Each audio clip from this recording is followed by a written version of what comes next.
So in today's video, we are going to be talking about how to start your creative business on a budget. Starting a business with limited funds is possible, but it requires strategy and smart choices. In this video, we are going to be breaking down some strategies that you can use to start your business on a budget. Now, before we hop in, my name is DeAndra. I am a luxury balloon designer of 8 years and a creative business coach, and I'm dedicated to helping creatives like yourself build brands that you love. I also have a podcast called Creative on the Grind and an amazing blog with tons of resources and information to help you on your entrepreneurial journey. And I will have all of the links below. So let's hop into this video. So when it comes to starting your business on a budget, it's something that is totally doable. It's just there's a different way you have to approach things. So I'm gonna give you some tips and pointers to get you moving so that you can get this business off the ground. So tip number one is to promote through legwork and networking. Beginning stages, you can build word of mouth referrals. And this is so important because in the beginning stages of your business, getting your business out by word of mouth is essential and it's very helpful.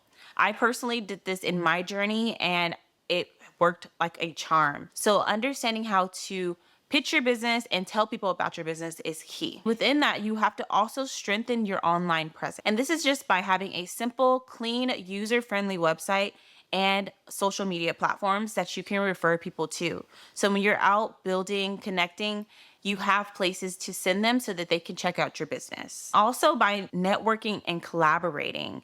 So all of these things go into this one framework of doing the leg work, because in the very beginning, it's all leg work. If you don't have a budget to pay for marketing materials and other things that help you grow your business, you're going to have to do this leg work. So networking events are very helpful. And I do have a video that I will link here on how to network like a boss. In my beginning stages of networking, I will reach out to other vendors and creatives just to build a connection and see if we can work together in the future. And you can't be shy about this part. And I feel like a lot of creatives are shy when it comes to sharing your business with the world and sharing your business with others. And you're going to have to put that on the back burner for a little bit, especially when you're budgeting and starting the business. The second tip is to use budget-friendly tools. So I would say start with free or low-cost platforms to get your business started.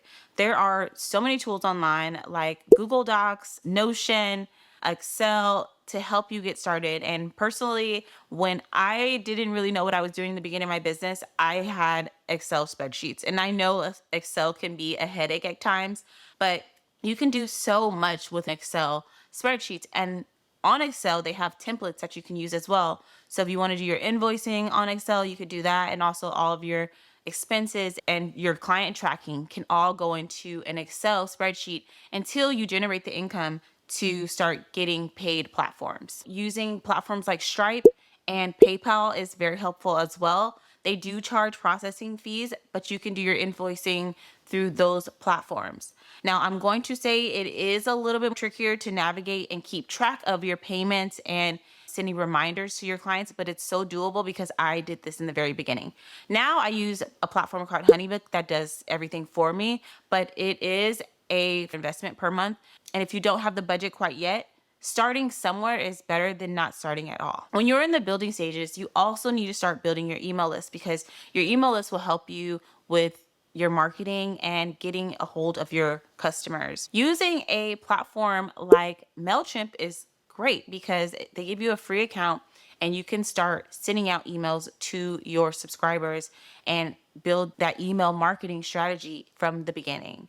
Now, that's a whole nother video that I'll go into, but email marketing is so great for your business and it helps you get clients in the door. I started with MailChimp as well, and now I upgraded to Flowdesk, which is another paid platform. But again, you can upgrade later on to a preferred paid platform. Tip number 3 is DIY branding. I would say when you are starting your business on a budget, start with DIY branding. And you could do this by using Canva. Canva is a great resource for all businesses because you can do all of your marketing materials and your branding mood boards and branding logos on Canva. Now, this is just if you're on the starting pack and you're just trying to get something up and going. They also have great templates on there that you can use to brand your business and choose the colors and the fonts that you want to use for your business. Obviously, I would say investing in a Canva Pro account. If you want to go this route, you will need that in order to access the templates and everything that you need to start making your logos and your branding kits. And then also within your branding, you need to have a website. Great platforms to use are Squarespace, Wix, or WordPress. Those are great starter platforms that are budget friendly to get your website up and going when starting your business on a budget. I started with WordPress and then I moved into Squarespace and now I have Show It. So you see how it's an evolving thing. You can start with a low budget and you can build over time as your business grows. You don't have to stress and think about having the top tier website, the top tier branding in the very beginning. Just get it out there. And I feel like this is what's hindering a lot of people from starting. Just do it yourself. Tip number 4 is to buy entry level materials and supplies. So when you're first starting out, there are levels to everything. And when you start a business, you can get the starter pack materials or the luxury top tier, more expensive materials. Start small. Don't go full fledged just yet. Get the things that you need, your essentials, and research what are those items? What do you need to just get started and get the business off the ground? Buy those supplies, start the business. As you generate revenue, start getting more expensive materials that actually help you with elevating your service and the swiftness of how you do things. For my balloon business, I never started with low quality balloons because that's actually what elevated my business and this is what I was selling. So I did invest in the main core product of what I needed so that I can charge a higher price point. But as far as all of the other things that I needed, like scissors, command hooks, and even my pump in the beginning wasn't that expensive. Just start at the bare bones so that you have the essentials to get the business off the ground and then grow. Tip number 5 is to leverage your personality and self-advertise. So I would say that using your personality can take you so far. And why I can say that is because this is what I did. When I got on phone calls with my clients to sell my services, I would use my personality to make the sale. And this is something that you have to work on because it helps with the sale process. When you stand out with authenticity, people can feel that and they are more willing to work with you. And really focusing on how to build up your personality and how to showcase your personality can be a great asset for your business. This also helps you with building connections early on. I built a lot of connections just with my personality, finding the right people to work with, finding the right businesses to network with as well. I use my personality as the forefront of my business, and this is for free. You don't have to pay for anything. If anything, you just need to work on figuring out how to better yourself and do that personal development work in order to build a great personality for yourself. And this is not saying to change yourself in any type of way, but being friendly, being personable when approaching clients, because this is what helps people feel more comfortable with you. Have you ever called a company and they had an attitude and then you were instantly turned off and you didn't want to work with them? That's what could happen any day. If you have an attitude and you have a client call you and they don't feel that warmth, friendly presence from you, they're going to move on.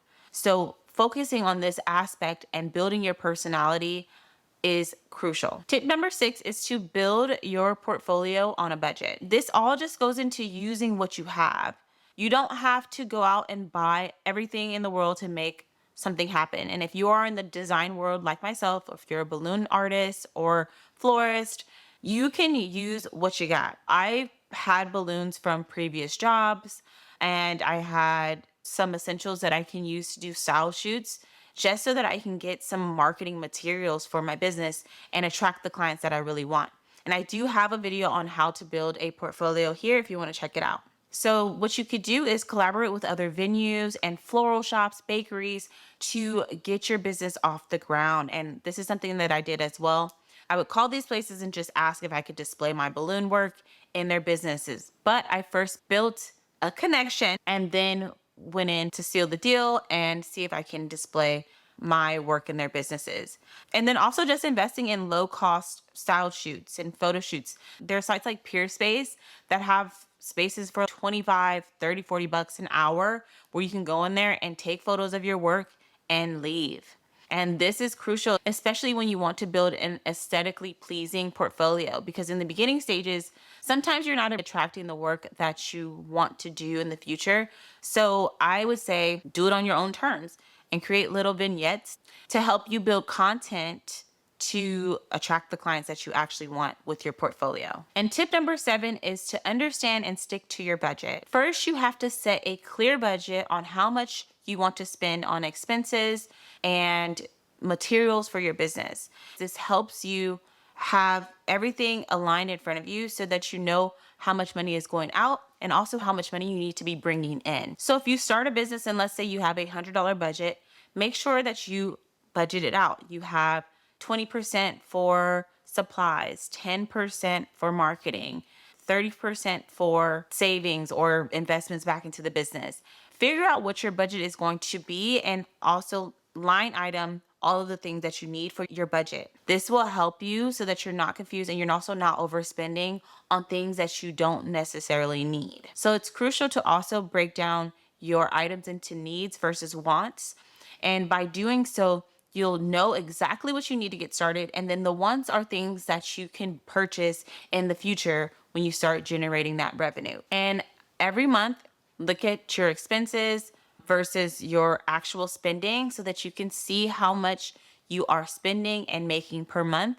And then you'll know how to move forward with other things that you want to get for your business, and also just knowing how much you want to bring in and profit for your business. So all of these tips will help you tremendously with starting your business on a budget. When you're working with a tight budget, you do have to create more of a strategy so that you're working smarter, not harder. And it's so possible. So don't allow limited resources stop you from pursuing your dreams to start the business, because there's many people who have started business with $100 and turned them into 6-figure businesses. Why can't you? Using some of these strategies will help you excel starting that business on a budget. Now, leave a comment below on what tip you will use to start your creative business on a budget. If you enjoyed this video, make sure you hit that like, share, and subscribe button. And if you enjoyed this video, then I'm sure you will enjoy this video on lessons that I learned in my first year of starting my business. And that's all for now. See you guys in the next video. Bye.